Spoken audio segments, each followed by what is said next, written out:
Hello, everybody. Kurt Risch here, and thank you for joining me on One Shepherd.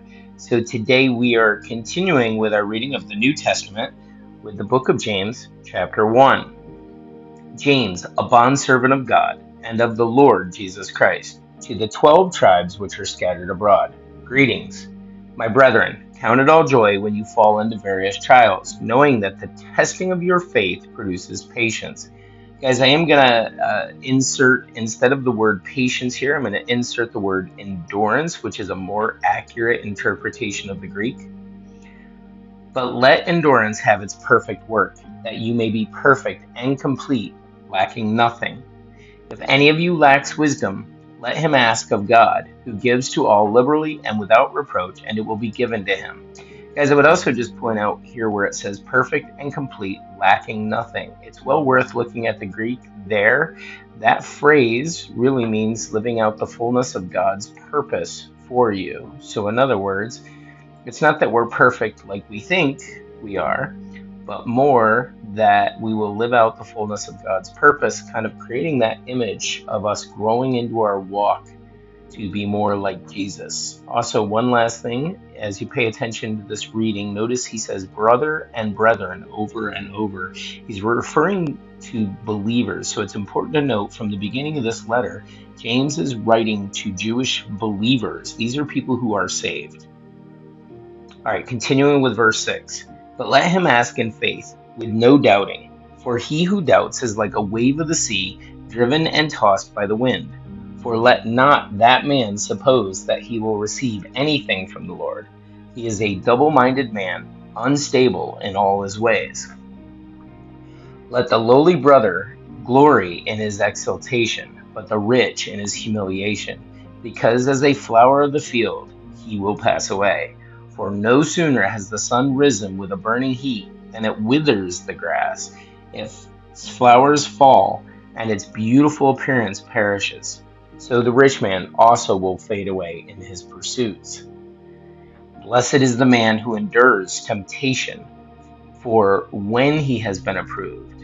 And I'm going to qualify this to, again, better translation here than the word temptation. This actually should still be trials in the context of the Greek. So blessed is the man who endures trials, for when he has been approved, he will receive the crown of life, which the Lord has promised to those who love him.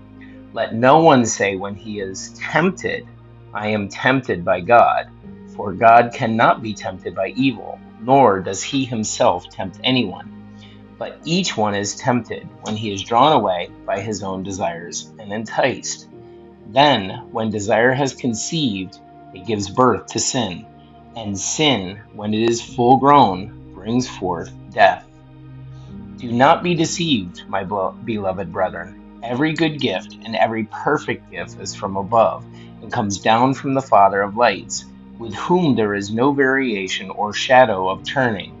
Of his own will he brought us forth by the word of truth, that we might be a kind of first fruits of his creatures. There is a word study here, guys. The word is good gift. This is dosis agape, and Strong's Concordance number 1394 and 18. Another way to say this is a perfect gift.